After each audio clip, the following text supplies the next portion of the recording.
For the 5th time, they forgot to invite me to Christmas dinner, so I packed my suitcase and went to my cabin in the mountains, alone, in peace. 1 week later, they showed up at my door with luggage and everything, thinking they could still walk in whenever they wanted, just like they always had. But when the door opened, they found a police officer, cameras rolling, and my lawyer waiting for them. In that instant, they turned pale. I know what you are thinking. How did I get here? How did a 67-year-old woman, a grandmother, a widow, end up facing her own children with the law? Let me tell you from the beginning. It was December 24th, 6 in the evening. I was in my kitchen wearing my apron, making hot apple cider. The smell of cinnamon filled the whole house. I had bought 20 pounds of roast beef, fresh rolls from Mrs. Baker's bakery, and I even ordered a stuffed turkey because Michael, my oldest son, always said it reminded him of his dad. The table was set, white plates with gold rims, the linen napkins I inherited from my mother. I even laid out the hand-embroidered tablecloth I only use for special occasions. I waited. 7 o'clock passed, then 8. My phone vibrated. A message from my neighbor, Stella. Emily, I saw they uploaded photos on Facebook. They are all having dinner at Michael's house. My heart shrank. I opened the app with trembling hands. And there they were. Michael, his wife Linda, my 2 grandkids, my youngest son Daniel, and his partner, all smiling in front of a table full of food, glasses raised, laughter, hugs, without me, again. It was not the first time. It was the 5th. 5 Christmases in a row where they forgot to tell me. 5 times where I ended up alone, surrounded by food that no one would come to eat. I sat at the empty table. I turned off the tree lights, and I cried in silence, just as I had learned to cry in these 8 years since I became a widow. But in the middle of those tears, something changed. I wiped my face. I stood up, and I walked to my bedroom with firm steps. I pulled a suitcase out of the closet, an old brown leather suitcase my husband used when he traveled for business. It still smelled like his cologne. I started packing. Clothes, medicine, documents, and a green velvet box I kept at the bottom of the wardrobe. A box that no one knew existed. A box full of papers that told the truth about everything. At 11 at night, I locked the door to my house. I got into my car, and I drove 3 hours to the cabin in the mountains. That cabin I inherited from my husband. That cabin my children always despised because it was too far and had no Wi-Fi. That cabin that was worth nothing to them, but to me it was my refuge. I arrived at dawn. The cold mountain air hit my face. The stars shone like they never do in the city. Everything was silent. For the first time in years, I breathed easily. I went in. I lit the fireplace. I made myself some chamomile tea, and I sat in front of the fire with the green box on my lap. I opened the lid slowly. Inside were the loans Michael never paid back, $40,000 for a business that never existed, $20,000 Linda borrowed for urgent debts that I later discovered were for online gambling, $60,000 Daniel needed for the down payment on his apartment, but that he used to go on a trip to Europe with his partner. The deeds to my properties were also there, the original will, and something else. Copies of messages and emails where they planned to declare me incompetent to keep everything, because I was not stupid. I never was. I had just been too much of a mother. But that night, in front of the fire, I made a decision. No more. I took out my phone. I dialed a number I had saved for months.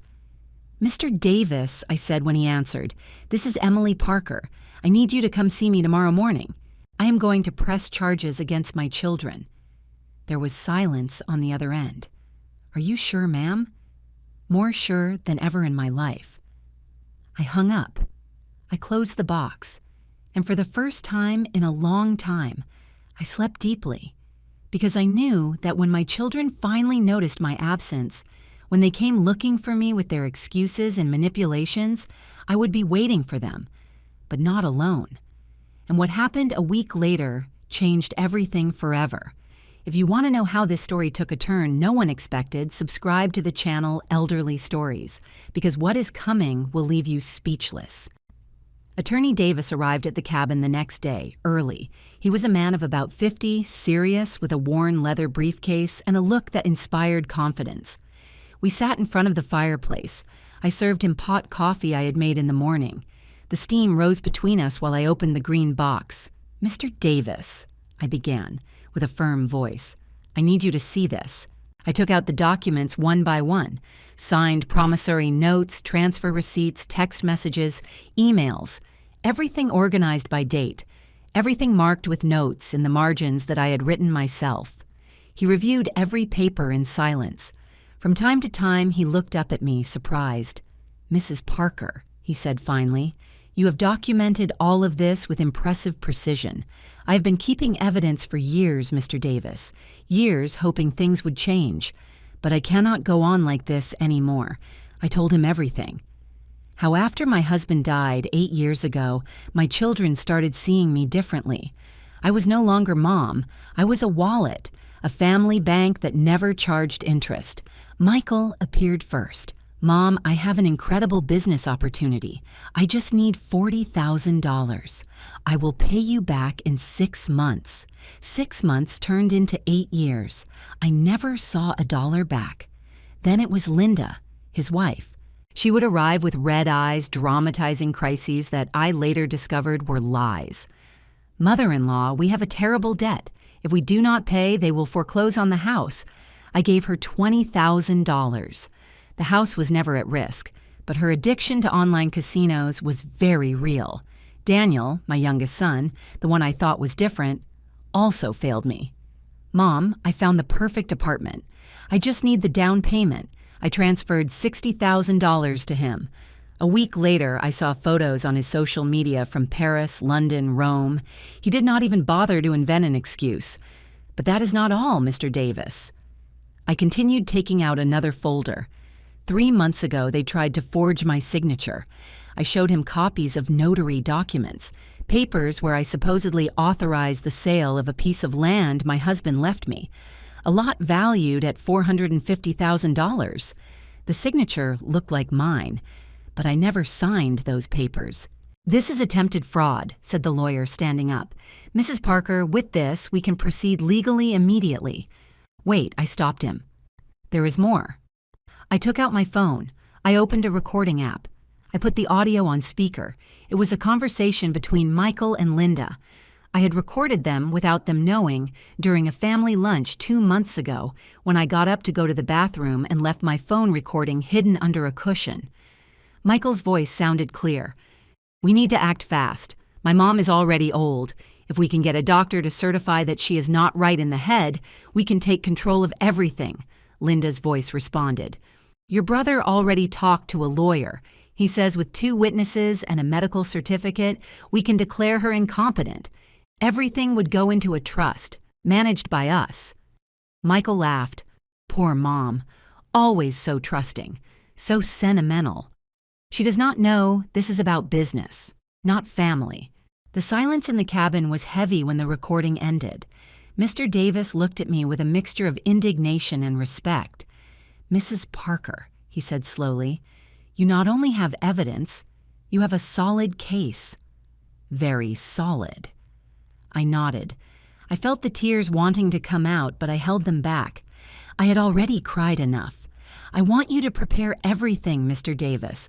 Lawsuit for fraud, for financial abuse, and I want you to install security cameras in this cabin. Good cameras. With audio? You expect them to come here? I know them. When they realize I disappeared, they are going to panic. Not for me, but because they need me to sign those papers to sell the land. And when they find out where I am, they will come, without warning, as they always have." The lawyer smiled for the first time. "And you will be prepared." "Exactly." We spent the rest of the day organizing everything. He made calls. He contacted a judge he knew. He spoke with a security technician who arrived that same afternoon to install the cameras. While they worked, I walked through the cabin grounds. The pine forest smelled of damp earth. The birds were singing. The peace I felt was something I had not experienced in years. My husband loved this place. He always said, "Emily, when I can no longer handle the noise of the city, we will retire here. You and I." Quiet. We never got to retire together. A heart attack took him before his time.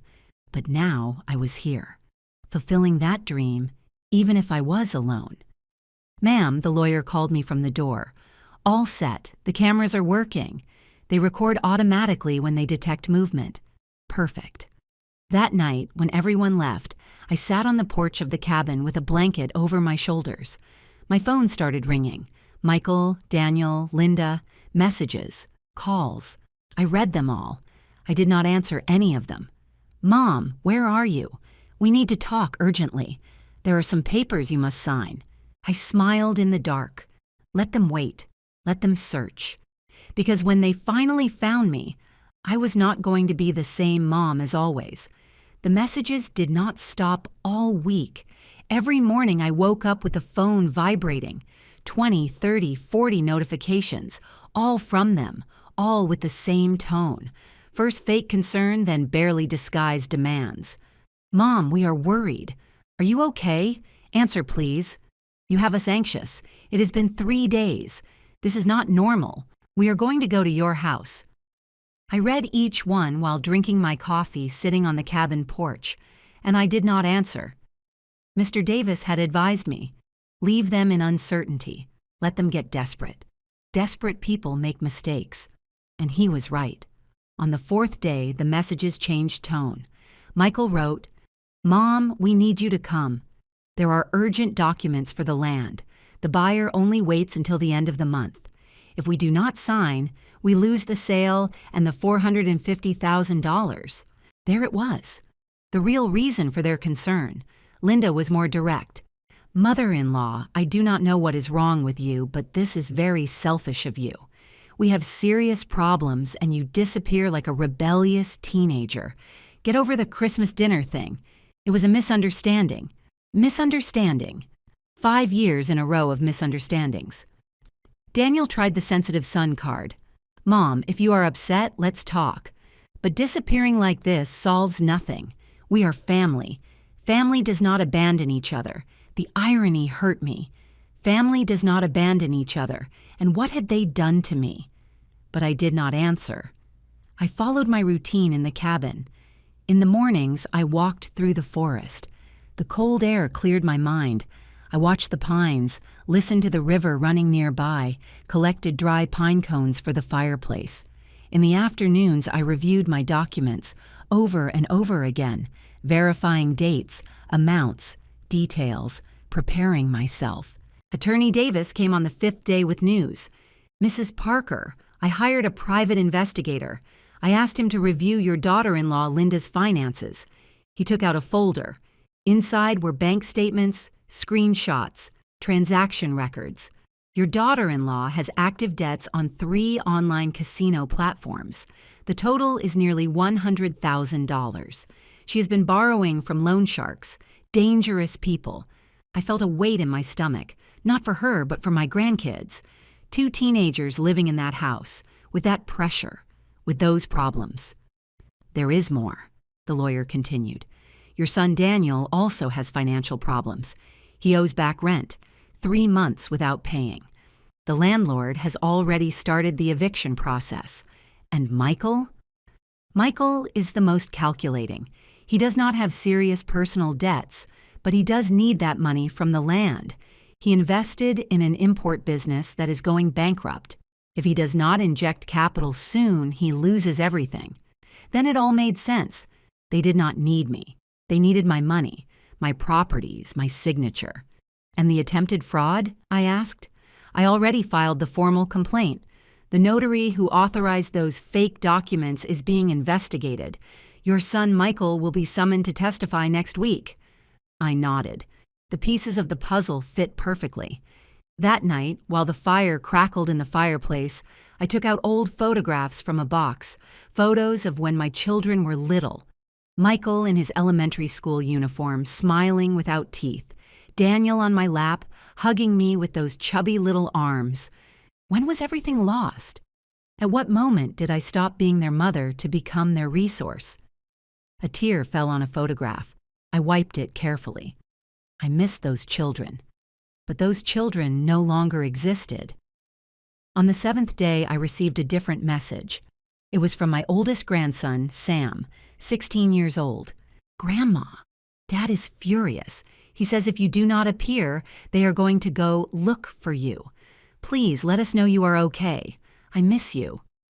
My heart shrank. He was not to blame for anything. For the first time in the week, I answered a message. But not to Michael, not to Daniel, not to Linda, to Sam. "I am fine, sweetheart. I just needed time for myself. I love you very much." His response was immediate. "When are you coming back?" "Soon, but when I come back, things are going to be different." He did not understand what I meant, but he would. Soon, everyone would understand. That same night, Michael wrote the message I was waiting for. "I know where you are, Mom. We are going there tomorrow. Everyone. We need to talk in person. And you are going to sign those papers." The drama is over. I read the message 3 times. I walked to the window. The security cameras blinked with their little red lights in the dark. Everything was recording. I dialed Mr. Davis. "They are coming," I told him simply. "Are you ready?" I looked at my reflection in the window glass.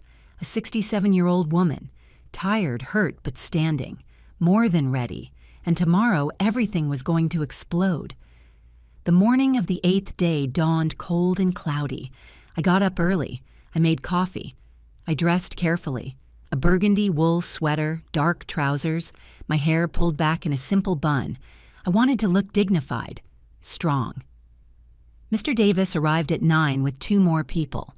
Officer Miller, a detective of about 40 with a serious look, and a young woman with a professional camera. "Mrs. Parker," Officer Miller greeted me. The lawyer briefed me on the situation. "I will be present as an official witness. Everything that happens will be recorded." "Thank you, officer." "Ms. Evans," he pointed to the young woman, "will document everything on video. It is protocol in these cases." I nodded. My heart beat fast, but my mind was clear. We reviewed the plan one more time. The exterior cameras were already recording. The professional camera would capture everything from inside. The officer would remain visible from the start. No surprises, everything legal, everything documented. "What time did he say they would arrive?" asked the lawyer. Michael wrote that they would leave early. From the city, it is 3 hours. I estimate between 11 and 12. We waited. I made more coffee. I reviewed the documents one last time. The officer made some calls from the porch. The camera woman adjusted her equipment. At 11:30, we heard the engines. 2 SUVs were coming up the dirt road, one black, one white. I saw how they kicked up dust on their way to the cabin. "They are here," I announced, feeling the adrenaline rush through my body. "Stay calm, ma'am," said the lawyer. "Remember, you have the control. You have the truth." The SUVs parked in front of the cabin. The doors opened. Michael got out first. Tall, 42 years old, with that bearing he always had, as if the world owed him something.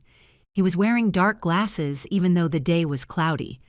Behind him, Linda. Perfect makeup. Nails freshly done, designer bag hanging from her arm. As always, appearances. From the other SUV, Daniel got out with his partner David. And to my surprise, my 2 grandkids came, Sam and Sarah, 16 and 14 years old. That was not in my plans. I did not want the children to witness this.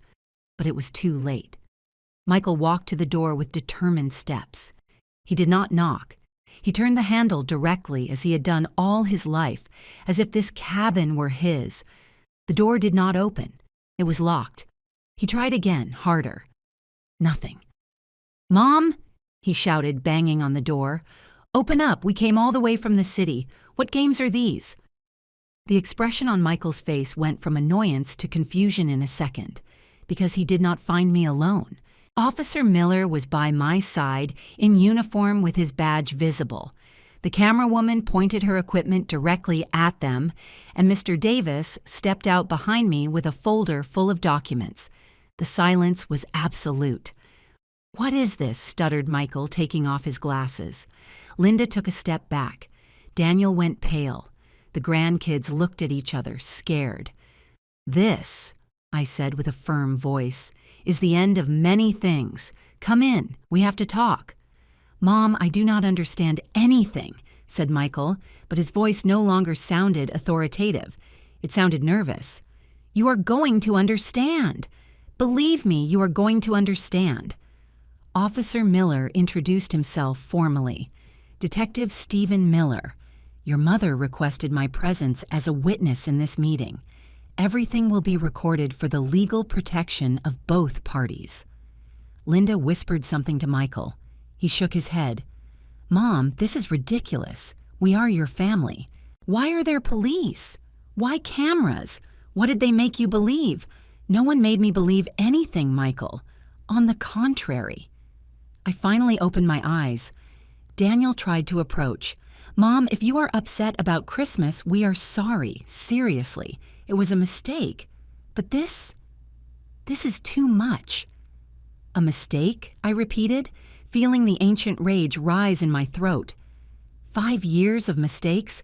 Or was the mistake trying to forge my signature to sell my land? The silence that followed was like thunder. Michael opened his mouth, closed it, opened it again. I do not know what you are talking about." "Of course you know. Everyone knows." Mr. Davis stepped forward. "Gentlemen, I have here documentary evidence of attempted fraud, misappropriation, and conspiracy to declare mental incompetence without medical grounds. Do you want to discuss it out here, or do you prefer to come in?" Linda broke first. "Michael, let's go. This is a trap." "No one leaves," said the officer with quiet authority. "Not until the situation is clarified." Sam, my grandson, looked at me with teary eyes.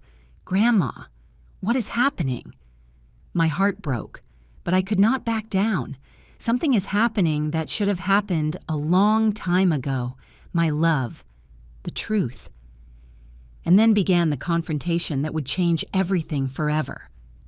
They entered the cabin in silence, a heavy, uncomfortable silence, full of barely disguised fear. Michael walked in front, trying to maintain his posture of authority, but his hands were trembling. Linda was biting her nails, something I had never seen her do. Daniel did not look up from the floor. The grandkids sat together on the sofa, confused, scared. "Sit down," I ordered, and my voice sounded different, firm, without pleading, without that maternal tone I always used so as not to bother them. Mr. Davis placed his briefcase on the coffee table. He opened it calmly, taking out folders organized by colors. The camera woman adjusted her equipment. Officer Miller stood by the door, arms crossed. "Mom," Michael began, "I do not know what these people told you, but—" "No one told me anything. I investigated all by myself. I documented all by myself. I opened my eyes all by myself." I took out the green velvet box. I placed it on the table with a dry thud that made Linda jump. "Do you know what this is?" I asked, looking at them one by one. No one answered. "It is the truth that you thought I would never discover." I opened the box. I took out the first document. "Michael, October 2017. You asked me for $40,000 for an import business. You told me that in 6 months you would pay me back with interest. You signed this promissory note." I showed him the paper. His signature was there, clear, indisputable. "It has been 8 years. I never saw a dollar. Mom, the business did not work out. I already explained it to you. You explained nothing to me. You disappeared for 2 months, and when you reappeared, you acted like it never happened." I took out another document. "Linda, March 2019. You begged me for $20,000. You said you had a debt with the bank, that they were going to foreclose on the house. You cried. You hugged me. You told me, 'Mother-in-law, you are my salvation.'" Linda went rigid. "I hired a private investigator. Do you know what he discovered? I took out the bank statements the lawyer had given me, that there never was a foreclosure, that you spent those $20,000 in online casinos, and that today you owe almost $100,000 to loan sharks. Dangerous people, Linda. So dangerous they are threatening your family. She stood up abruptly. That is a lie. You have no right to investigate me.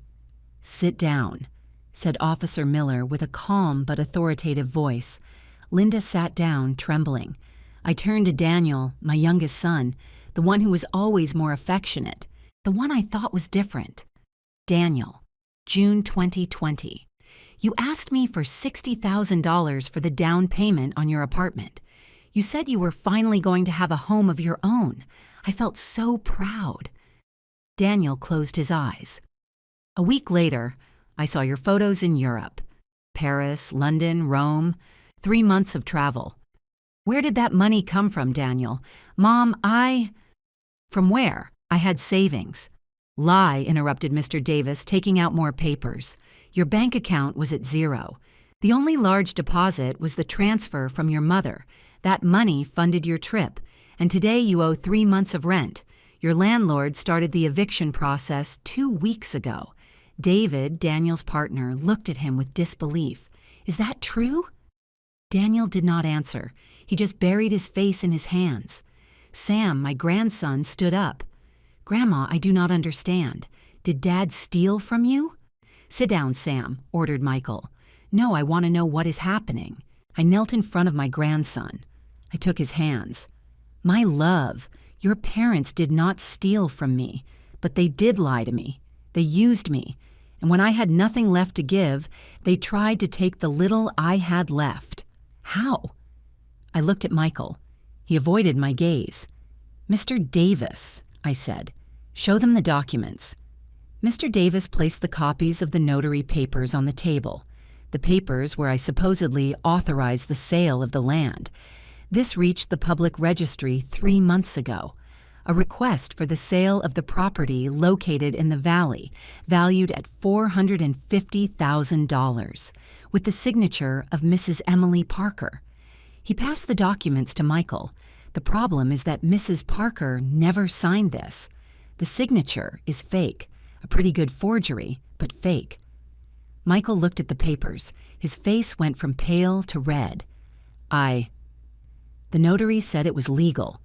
Notary Smith is being investigated for fraud. He already testified. He said you paid him $15,000 to process this sale without verifying the signer's identity. Linda exploded. This was your idea, Michael. I told you not to do it. Shut up. You are the one who has us buried in debt. It is your fault, because you never earn enough, because your business is a failure. They started shouting at each other, blaming each other, destroying themselves in front of everyone. The grandkids were crying. Daniel still had his head in his hands. David watched everything in shock. I remained seated, calm, watching the facade crumble. Officer Miller clapped his hands twice loudly. Silence. Everyone fell silent. Mrs. Parker, said the officer, do you wish to file formal charges? That was the moment, the decision that would change everything. I looked at my children, at Michael, who now looked like a scared child, at Daniel, who was crying in silence, at Linda, who trembled with rage and fear. I looked at my grandkids, at Sam, looking at me with pleading eyes, at Sarah, who did not understand anything but felt her world crumbling. I took a deep breath. Before answering that, I said slowly, I want you to listen to something. I took out my phone. I opened the recording app. I recorded this 2 months ago at Sunday lunch when I got up to go to the bathroom. I pressed play, and then Michael's voice filled the cabin. We need to act fast. My mom is already old. If we can get a doctor to certify that she is not right in the head, we can take control of everything. And in that moment, I saw their souls break. The audio kept playing. Every word was a knife. Linda's voice sounded clear. Your brother already talked to a lawyer. He says with 2 witnesses and a medical certificate, we can declare her incompetent. Everything would go into a trust, managed by us. Michael tried to get up. Mom, turn that off, but I did not turn it off. I let it continue. His own voice continued. Poor Mom, always so trusting, so sentimental. She does not know this is about business, not family. And then the laughter. That laughter that had taken away my sleep for weeks. Sam stood up abruptly, looking at his father with an expression I had never seen. Horror. Absolute disappointment. Dad? Did you say that? Did you really want to declare Grandma crazy? Michael reached out his hands. Son, it is more complicated than... Answer? Yes or no? We were desperate. Your mother has debts. The business is failing. You needed to steal from your mom? Completed Sam, with tears running down his face. Declare her incompetent to keep her money? That is what you needed? Sarah, my granddaughter, cried in silence. She got up from the sofa and ran to me. She hugged me tight. Grandma, sorry. You have nothing to apologize for, my love, I told her, stroking her hair. Daniel finally spoke with a broken voice. Mom, I knew. Michael told me his plan. I tried to convince him not to do it, but I also needed money. I thought if you guys handled the legal part, I would just receive my share of the inheritance early. Before I died, you mean? He lowered his head. Yes. The brutal honesty hurt more than the lies. David, his partner, moved away from him. I cannot believe what I am hearing. Your own mother, Daniel. You do not understand the pressure, shouted Linda suddenly. Living with debts, dealing with threats, we needed that money. Then work, I said simply, like everyone else does. Like I did when your father died and left me with enormous responsibilities. I worked. I did not steal. I did not lie. You have properties. You have money saved. You do not need all that at your age. At my age? I repeated, feeling the indignation rise. At my 67 years, do I no longer deserve to have anything? Do I no longer deserve to decide over what I worked for all my life? Mr. Davis intervened, placing more documents on the table. Here I have the complete records. Mrs. Parker lent you, in total, $120,000 over 8 years. Not a dollar was paid back. In addition, there is evidence of systematic emotional manipulation. He took out printouts of messages, reading them aloud. Michael, 6 months ago. Mom, if you do not help us, we will lose everything. Do you want your grandkids to end up on the street? Daniel, 4 months ago. Ma, I thought I could count on you. I guess I was wrong. I guess money is more important than your son. Linda, 3 months ago. Mother-in-law, after everything we have done for you, is this how you repay us? With selfishness. Each message was worse than the last.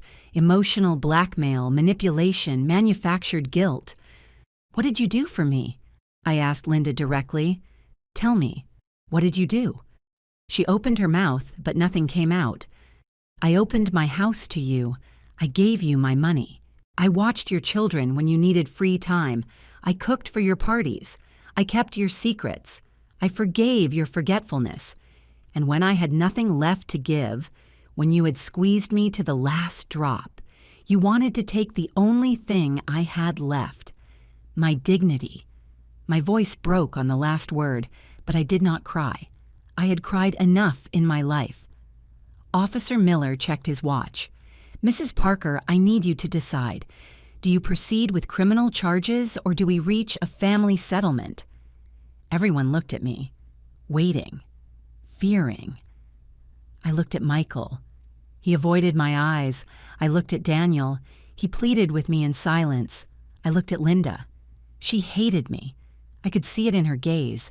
And I looked at my grandkids, Sam and Sarah, 2 innocent teenagers trapped in their parents' poison.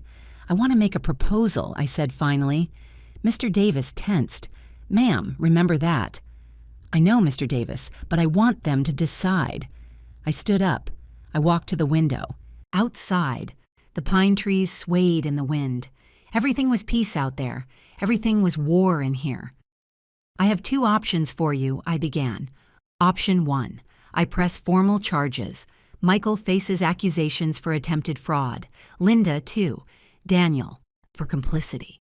All three can end up with criminal records, possibly jail. I heard sobs behind me. I did not turn around. Option 2. We resolve this as a family, but on my conditions, and they are not negotiable. What conditions? Asked Michael with a weak voice. I turned to face them. First, you pay back every dollar I lent you, the full $120,000. You can do it in monthly payments over 5 years, but you pay it all back. Mom, that is impossible. Do not interrupt me. Second condition, temporary restraining order. 3 years without direct contact except on supervised occasions or real emergencies. I need space. I need to heal. Linda snorted. That is absurd. Third condition, mandatory family therapy. All 3 of you, individual and group, with a psychologist I will choose. You will pay. And what do we gain? Asked Linda sarcastically. I looked at her steadily. You gain not going to jail. You gain that your children do not grow up visiting you behind bars. You gain a chance to learn to be decent human beings. The silence was absolute. Fourth and last condition, I continued, feeling my voice strengthen. You lose any right to my inheritance. Everything I have will go to a foundation I will create for older women, victims of family abuse, and a trust for Sam and Sarah, which they will receive when they turn 25. You cannot do that, shouted Michael. Yes, I can. It is my money, my life, my decision. And then I gave them 60 seconds to choose their destiny. 60 seconds, I repeated, looking at the clock on the wall. Decide now. Officer Miller took out his notebook, ready to take note of the decision. The camera woman kept recording every gesture, every tear, every moment of desperation.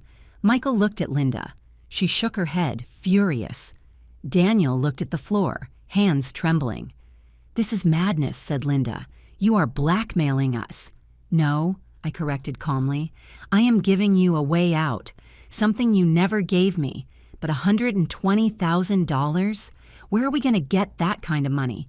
From the same place you thought to get the $450,000 from the land, from work, from effort, from living within your means. 30 seconds, announced Mr. Davis. Sam approached his father. Dad, accept, please. I cannot see you go to jail. Sarah was still hugging me, crying in silence. Michael closed his eyes. His jaw tightened. I could see the internal struggle. Pride against survival. 15 seconds. Okay, shouted Daniel suddenly. I accept everything. I will return the money. I will go to therapy. Whatever is necessary. Just no charges. David looked at him surprised, but there was something of relief on his face. 10 seconds. Michael, whispered Linda, say something. 5 seconds. Michael opened his eyes. He looked directly at me, and for the first time in years, I saw something real in his gaze. Not manipulation, not calculation, genuine fear. I accept, he said with a broken voice. I accept your conditions, Mom. Officer Miller wrote in his notebook. And you, Mrs. Linda Parker? Linda clenched her fists. Her face was red with contained rage. I have no choice, do I? Either I accept or I go to prison. That is the reality, I confirmed. Then I accept. But I want you to know this is cruel. You are cruel. No, Linda. Cruel was what you did to me for 8 years. This is justice. Mr. Davis took pre-drafted documents out of his briefcase. You will have to sign a legal agreement. Everything will be in writing. Any breach will automatically reactivate the criminal charges. He placed 3 sets of papers on the table. Michael was the first to approach. He read quickly. His hands trembled as he turned the pages. This says we are forbidden to approach within 100 yards of you for 3 years. Yes, except for supervised meetings or real medical emergencies. And holidays? Christmas? Birthdays? You will celebrate without me. just like you already were." The blow was direct. Michael lowered his gaze. Daniel signed without reading everything. His tears stained the paper. Linda took the pen with so much force I thought she would break it. She signed every page with rage, violent strokes that almost tore the paper.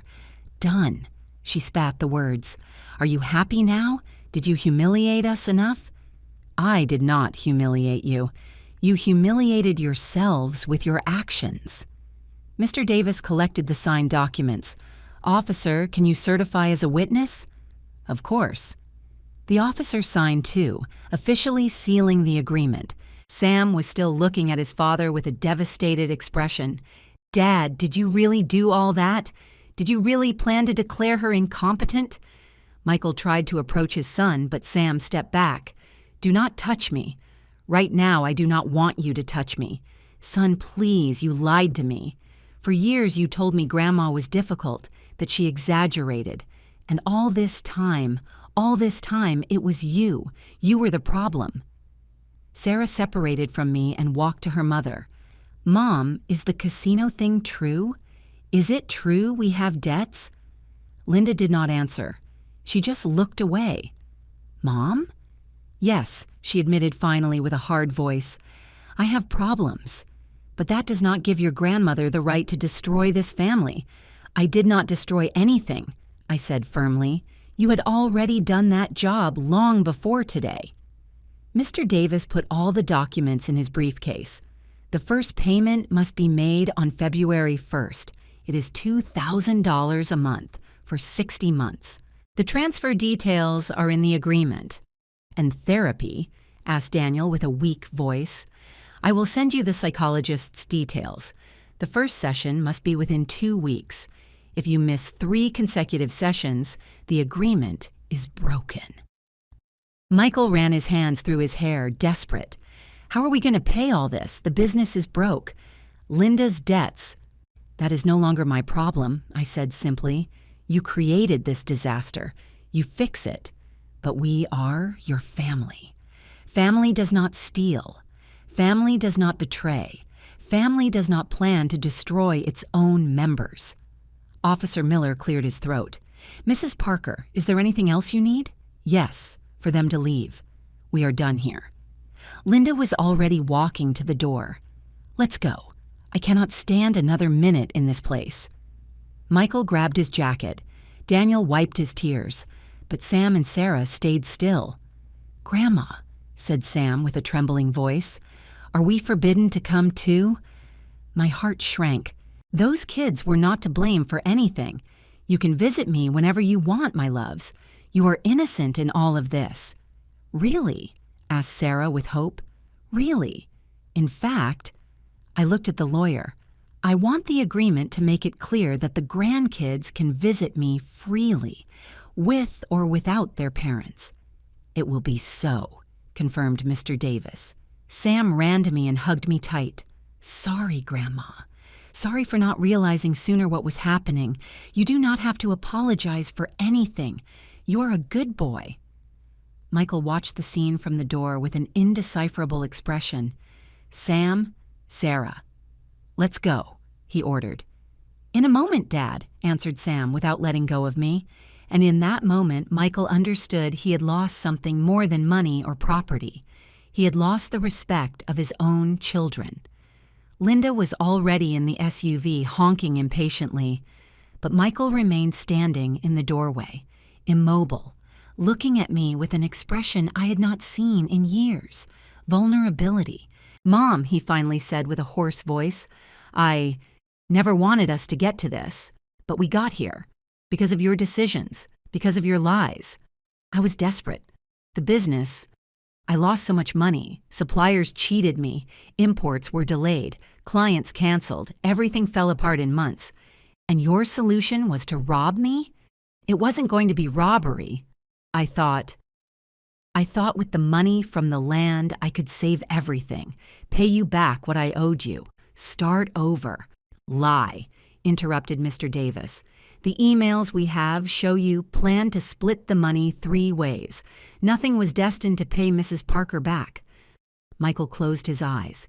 trapped in his own lie. Daniel was still sitting on the sofa, head in hands.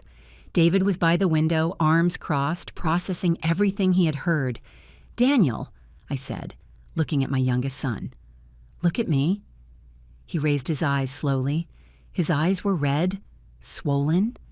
"Why?" "You were the one who always talked about honesty, about values, about being different from your brother. Why did you do the same to me?" "Because I am weak," he admitted with a broken voice. "All my life I have been the little brother, the one living in Michael's shadow. When he told me his plan, I saw a chance to finally have something, to not be the one who always needs help. And you felt strong robbing me? I did not rob you. I was just going to receive my share of the inheritance early. Going to receive your share when I died, you mean? Did you want me to die, Daniel?" "No, of course not, Mom." "Then what did you want? Because you planned to declare me incompetent. That meant locking me up somewhere, taking away my freedom, treating me as if I were already dead while alive." The silence was crushing. David spoke for the first time. "Mrs. Parker, I knew nothing about this, I swear. If I had known, I would have stopped Daniel. I know, David, it shows you are a good person. I wish my son would learn from you." Daniel sobbed louder. Sam and Sarah were still by my side. Sarah took my hand. "Grandma, can I ask you something?" "Whatever you want, my love. Why did you never say anything? Why did you endure so much?" I took a deep breath. It was a question I had asked myself 1,000 times, because I was afraid of being left alone, afraid that if I confronted them, I would lose them forever. I preferred to endure the pain than to live without family. And now I understand that solitude with dignity is better than company with humiliation. Sarah hugged me tighter. Officer Miller checked his watch. "Folks, it is time to leave. The agreement is signed. The conditions are clear." Michael finally moved toward the door, but before leaving, he turned one last time. "Mom, I know you think I am a monster, but I want you to know that I do love you, in my clumsy, wrong way. But I love you." I looked him in the eyes. "Love is not just words, Michael. Love is actions. And your actions showed me the exact opposite." He shuddered as if I had hit him. "The 3 years of separation will give you time to think about that, time to understand the difference between wanting and truly loving." Michael nodded slowly and left. Daniel got up from the sofa, trembling. "Mom, I'm going to comply. I swear I'm going to pay everything. I'm going to go to therapy. I'm going to change. I hope so. For your sake. For the sake of David, who loves you despite your mistakes." David approached and gave me a hug. "Thank you for not destroying him completely. I will help him be better. I know you will." Daniel and David left together. Only Linda remained in the SUV, furious, honking nonstop. Sam sighed. "We have to go. Mom is losing it." "I know. Go. But remember, this door is always open for you." "Can we come next weekend?" asked Sarah. "Of course. I will make your favorite pancakes." The two hugged me one last time and ran to the SUV. The 2 SUVs started up. I watched them disappear down the dirt road, kicking up dust in their wake. When the sound of the engines faded completely, I remained standing on the porch, breathing the fresh mountain air. Mr. Davis approached my side. "Mrs. Parker, you were very brave today." "I did not feel brave. I felt destroyed. But you did it, and that is what matters." Officer Miller put away his notebook. "Ma'am, if at any moment they breach the agreement, do not hesitate to call me. Here is my card. Thank you, officer, for everything. Just doing my job. But between us, it gives me pleasure when an older person reclaims their dignity. It does not happen as often as it should." They both said goodbye and left in their patrol car. The camera woman packed her gear. "Ma'am, do you want me to leave you a copy of the recording?" "Yes, please, on a USB drive." "Sure, I will send it tomorrow with the lawyer." She left too. I was left alone in the cabin. I walked in slowly. I locked the door. I walked to the sofa and let myself fall. My whole body was shaking. The adrenaline of the last hours finally abandoned me. And then, finally, I cried. I cried for the family I had lost. I cried for the years of abuse I endured in silence. I cried for the woman I was, always giving, always forgiving, always forgetting herself. But I also cried with relief, because for the first time in 8 years, I breathed free. I got up after a while. I washed my face with cold water. I made myself some chamomile tea and sat in front of the fireplace with the green box on my lap. There was one last document I had not shown them. I took it out carefully. It was the new will, the one I had signed the week before with Mr. Davis. I read it one more time, making sure everything was as I wanted. The Foundation for Older Women Victims of Family Abuse would receive 60% of my estate. The Trust for Sam and Sarah would receive 35%, and the remaining 5% would be for David, for being the only good person who entered this family in years. Michael, Daniel, and Linda. Nothing. Zero. Because love is demonstrated. And they demonstrated that they never really loved me. 2 weeks passed. 2 weeks of silence, of peace, of waking up without knots in my stomach. I stayed in the cabin enjoying the sound of the wind in the pines, the crackling of the fire at night, the taste of coffee drunk without haste. Sam and Sarah came the first weekend, as promised. They arrived by bus, alone, without their parents. We cooked together. We walked through the forest. We talked about everything and nothing.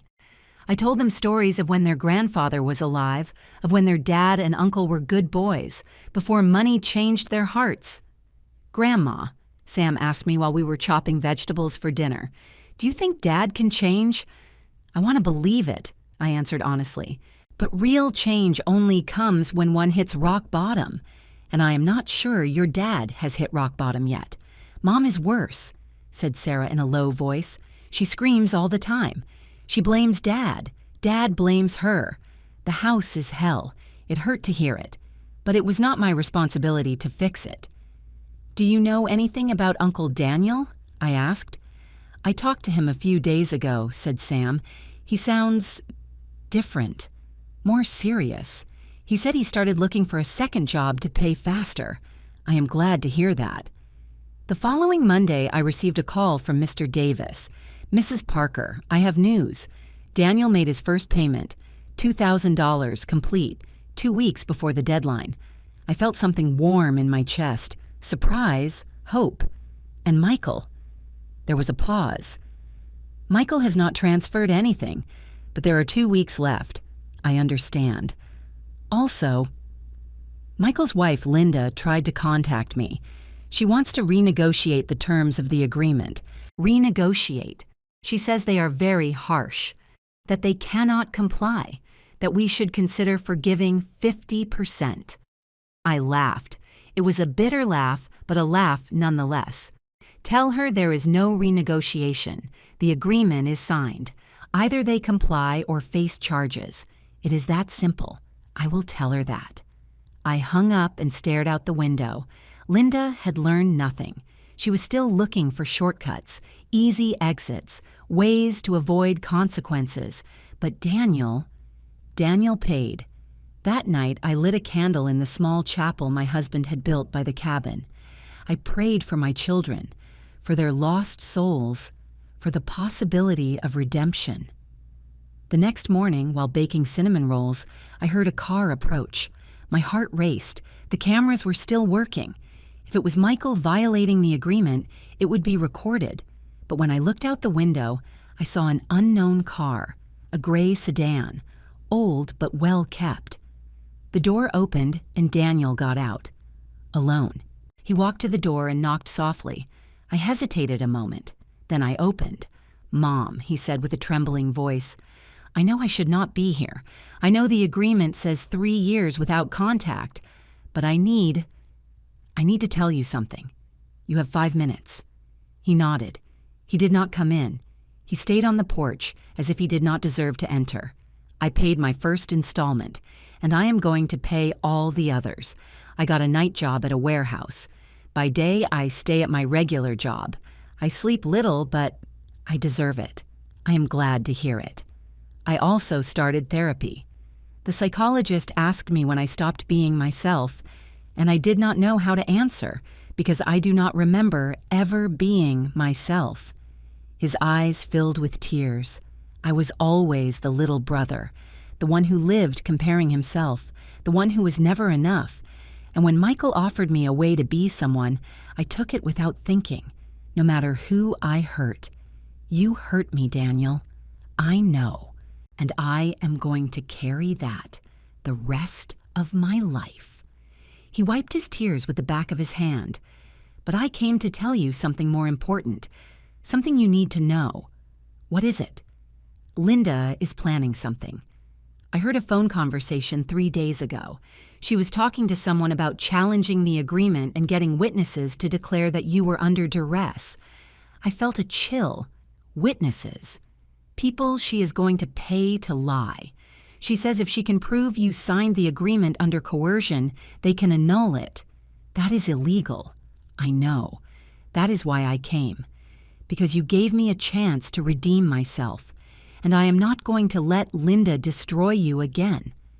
I looked him in the eyes. My son. My baby.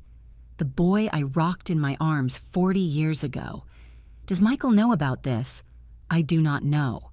I stopped talking to him. He is consumed by rage.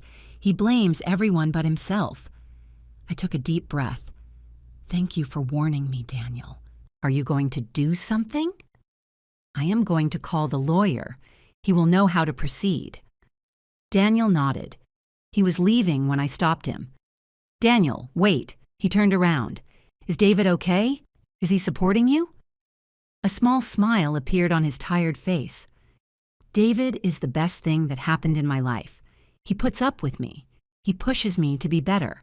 I do not deserve his love, but I am fighting to deserve it someday. Then fight. For yourself, for him, for the man you can become. I will, Mom, I promise. He left. I immediately called Mr. Davis. I told him everything. This is serious, he said. If Linda tries to fabricate false testimony, we could accuse her of obstruction of justice. But we need proof. What kind of proof? Recordings, messages, something that demonstrates her plan. I thought quickly. Mr. Davis, what if we record her confessing? How? Let me think about it. I will call you in a few hours. I hung up. I walked around the cabin thinking. Linda was impulsive, arrogant. If she thought she could manipulate the situation, she would try. I took my phone and called Sam. Grandma, everything okay? Yes, my love. I need to ask you a favor. It is important. Whatever you need. Does your mom still use her phone for all her important calls? Yes, all the time. Why? Because I need you to help me get something. And I know what I am going to ask is difficult, but... Grandma, Sam interrupted me with a firm voice. If it is to protect you from Mom, I will do it. Mom is out of control. Even Sarah is scared of her. Is it that bad? Worse. Yesterday, she broke plates because Dad refused to ask you to cancel the agreement. She screamed that you had poisoned us against her. My heart shrank. Okay, this is what I need. I explained the plan. It was risky, but necessary, because Linda was about to learn that I was no longer the naive mother-in-law she could manipulate. I was a woman who had woken up, and this time I would arrive first. The plan was simple, but required perfect timing. Sam would wait for the moment his mother was distracted. He would take her phone and check recent messages, calls, any evidence of what Linda was planning. He would take screenshots and send them to me. It sounded easy, but asking a grandson to spy on his own mother was something that broke my soul. Grandma, Sam had told me on the phone, it's no longer just your fight. Sarah and I live in that house. We see how Mom manipulates, lies, destroys. If we can help you stop her, we will. And 3 days later, the screenshots arrived. My phone vibrated at 11 at night. It was Sam. Grandma, I found this. Sorry for taking so long, but I needed to be sure. I opened the images one by one and felt my blood run cold. Messages from Linda with an unknown number.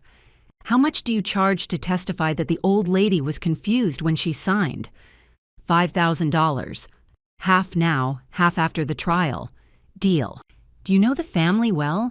You'll say she was always forgetful, acting weird. There was more. Conversations with other people. Linda was building a complete web of lies. A message with Michael said, "Your mom humiliated us. It's time to strike back. With 3 witnesses declaring her mental incompetence, we can annul everything." Michael's answer, "I don't know, Linda. This can go wrong.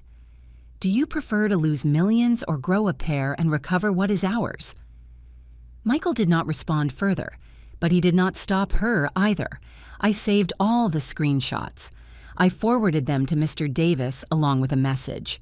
"The evidence we needed," he replied in 5 minutes. "This is enough for criminal charges. Do you want to proceed?" I sat in front of the fireplace with a cup of tea in my hands. The fire danced in front of me, casting shadows on the walls.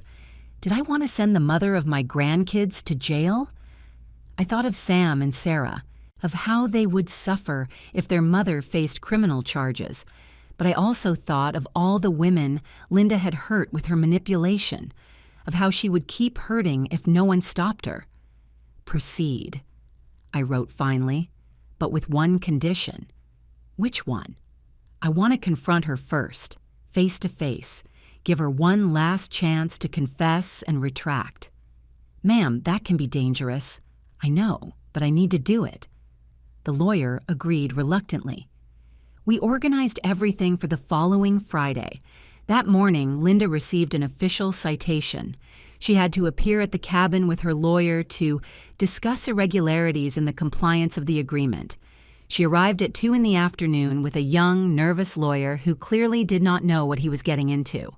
Linda wore high heels, a tailored suit, hair perfectly styled, battle armor. "This is ridiculous," she said as soon as she entered, without saying hello. "I do not have to be here. The agreement is legal." "Sit down, Mrs. Parker," said Mr. Davis with a formal tone. She sat with a defiant attitude. Her lawyer placed his briefcase on the table. Officer Miller was also present, and the same camera woman as before. "More theater?" Linda mocked. "Cameras again? Do you feel powerful, mother-in-law?" I did not answer. I just took out my phone. "Before we start," I said calmly, "I want to show you something." I slid the phone across the table. On the screen were the screenshots of her messages.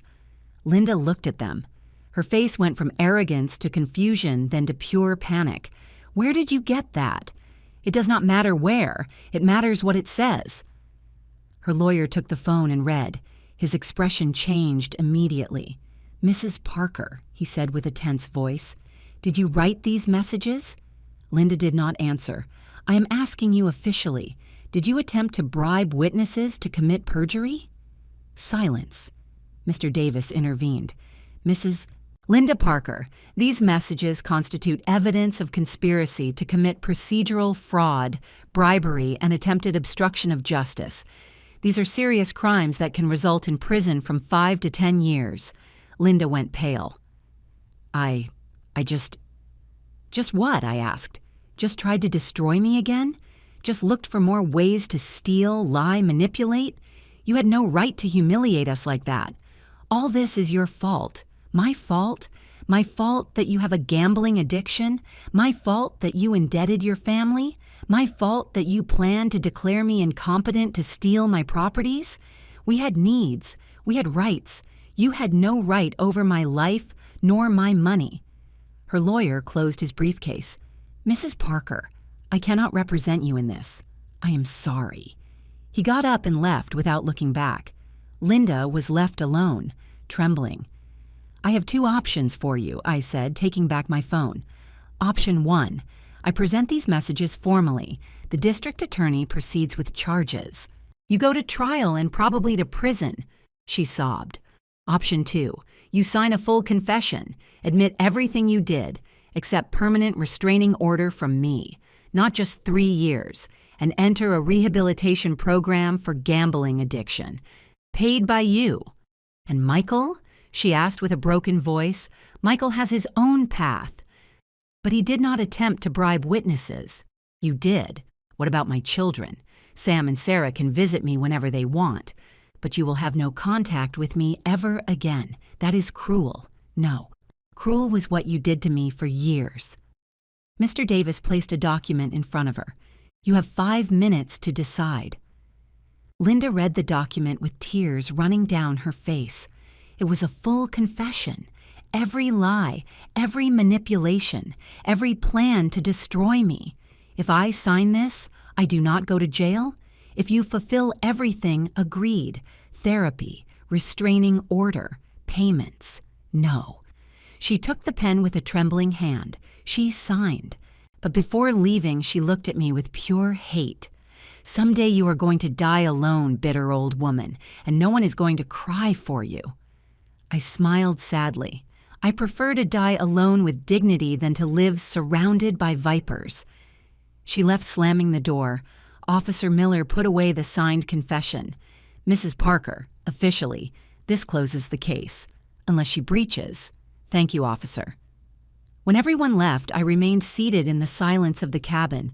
I had won, legally, emotionally, but I did not feel victory. I felt exhaustion of years, of battles, of being strong when I just wanted to be a mother.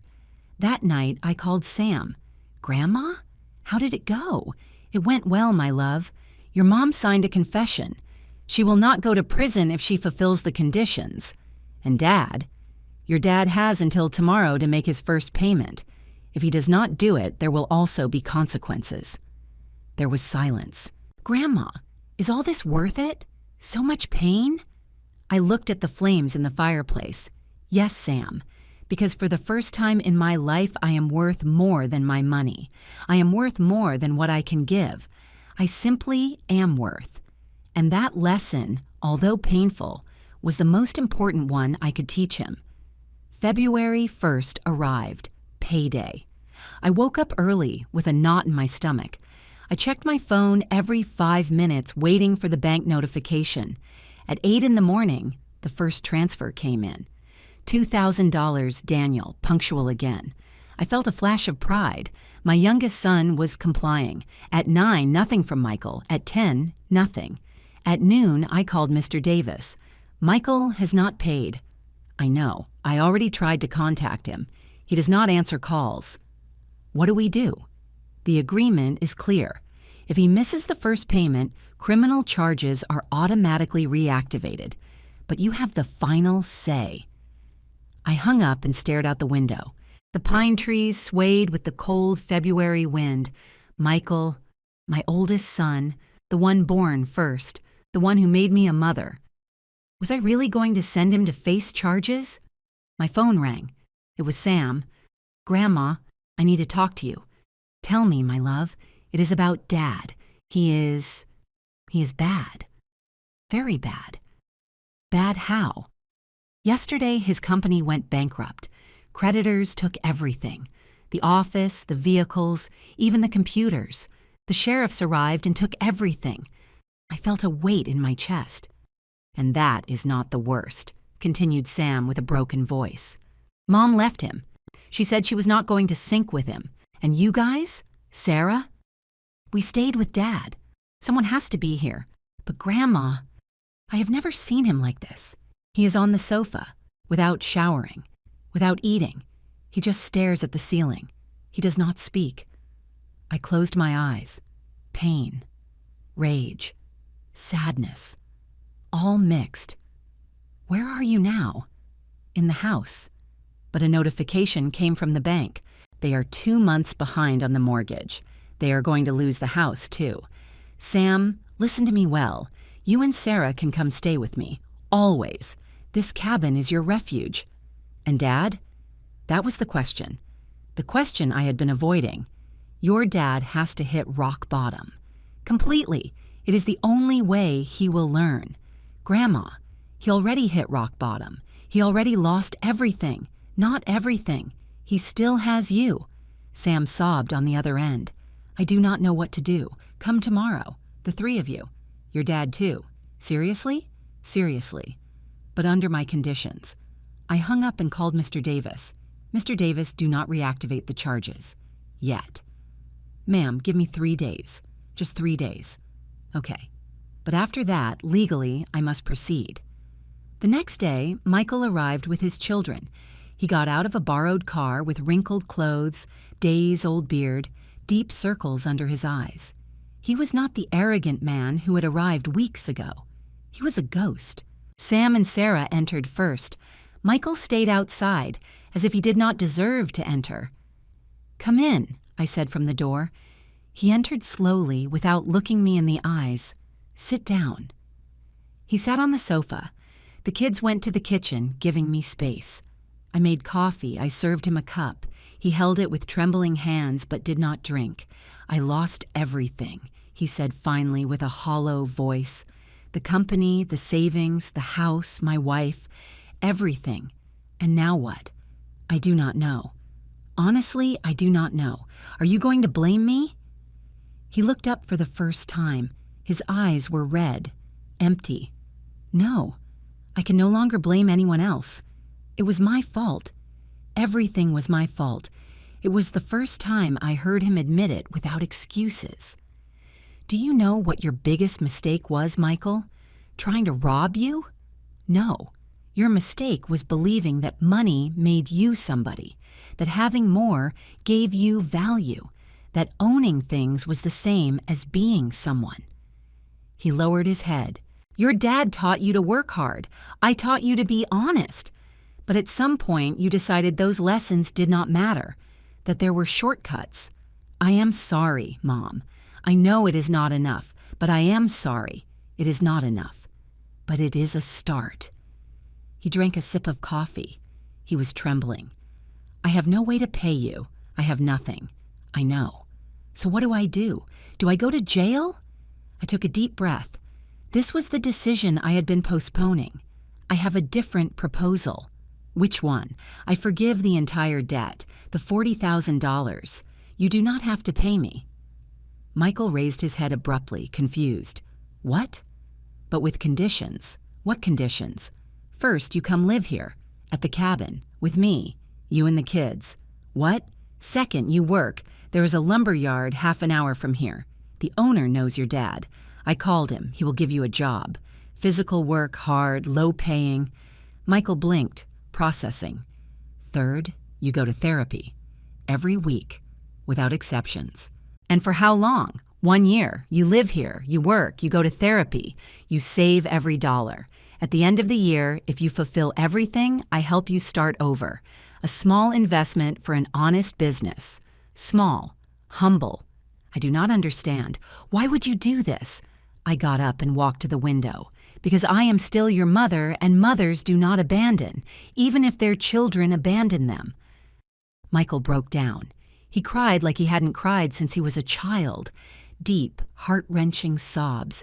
Years of arrogance falling away. Sam and Sarah came out of the kitchen and hugged him. "Dad," said Sarah, crying, "everything is going to be okay." "I do not deserve this," Michael sobbed. "I do not deserve your forgiveness." "You are right. You do not deserve it. But I give it to you anyway, because that is real love. Not by merit, by grace." That night, we had dinner together in the cabin. Hot soup, fresh baked bread, steaming hot chocolate. Michael ate in silence, still processing everything. Sam and Sarah helped wash the dishes. When the kids went to sleep in the guest room, Michael and I stayed in front of the fireplace. "Mom," he said softly, "how can you forgive me after everything I did? I did not say I forgave you completely. I said I give you a chance. What is the difference? Forgiveness is earned with time and actions. Opportunity only requires you to show up, every day, to try. And if I fail, then you will fail. But at least you tried." Michael looked at the fire. "Does Daniel know about this?" "I will call him tomorrow. He is fulfilling his part. You must fulfill yours, too." "And Linda?" Linda took her path. She signed permanent restraining order. She is in a rehab center for gambling addiction. If she completes it, maybe she can rebuild something with you guys. But that no longer depends on me." Michael nodded. "There is something else you should know," I added. "What?" "The will remains the same. You will not receive an inheritance. Everything goes to the foundation and the kids' trust. I understand. I expect nothing." "Good.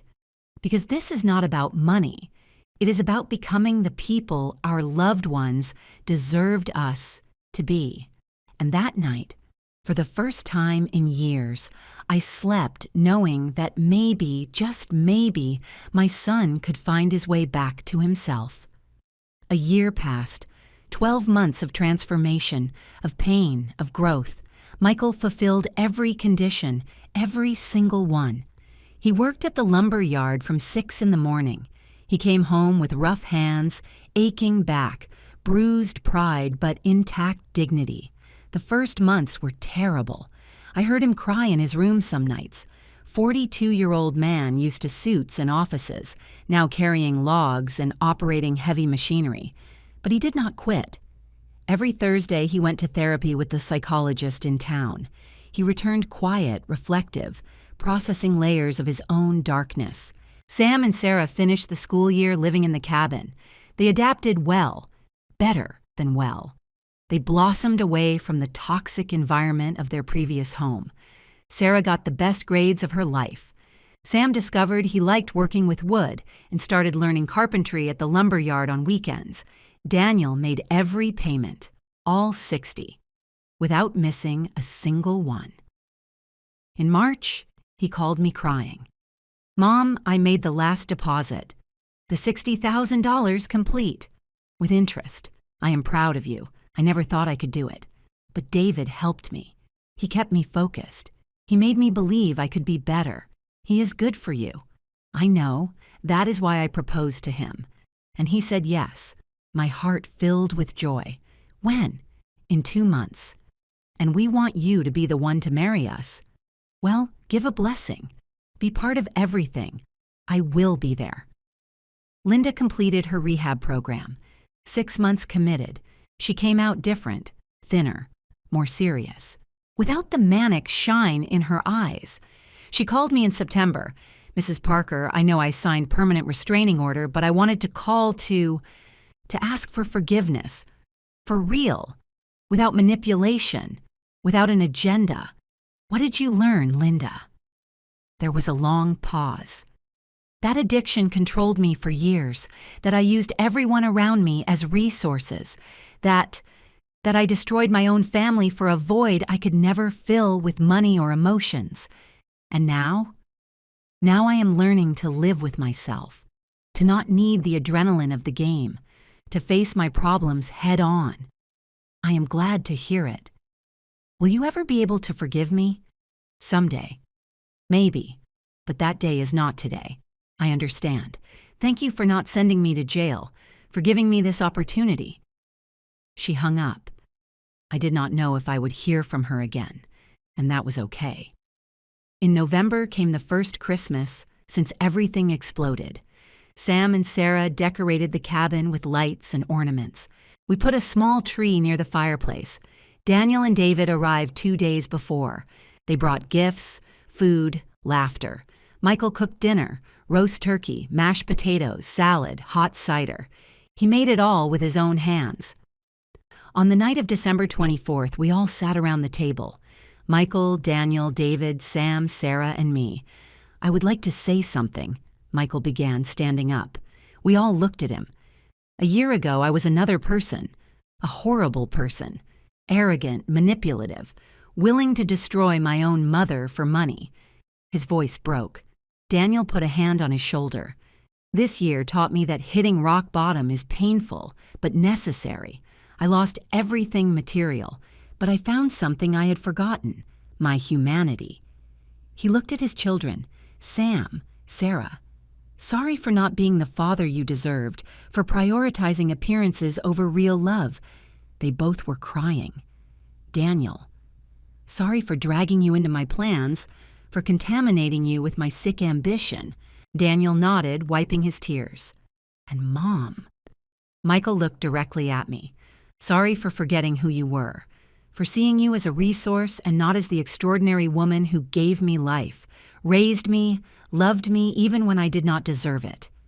He knelt in front of me. I do not deserve your forgiveness, but if someday you can give it to me, I will spend the rest of my life trying to honor it. I took his face in my hands. I looked him in the eyes. Michael, I forgive you. He cried like a child in my arms.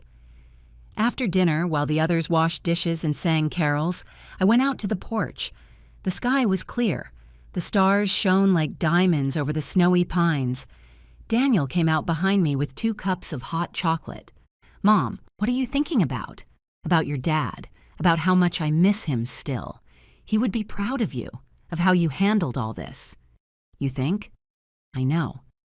Dad always said you were the strongest woman he knew. Now I understand why. We drank our chocolate in comfortable silence. Daniel, are you happy? Yes, Mom. For the first time in my life, I am genuinely happy. I have debts, I work 2 jobs, I live in a small apartment, but I have David. I have peace.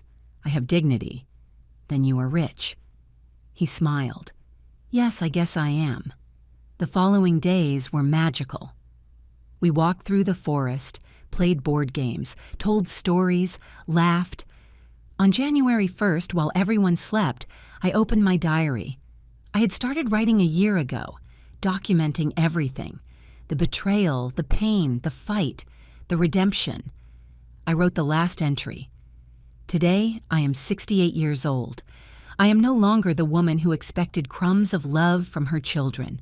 I am no longer the mother who let herself be used for fear of loneliness.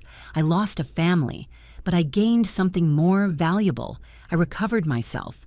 Michael is learning to be a real man. Daniel found his way. Linda is healing.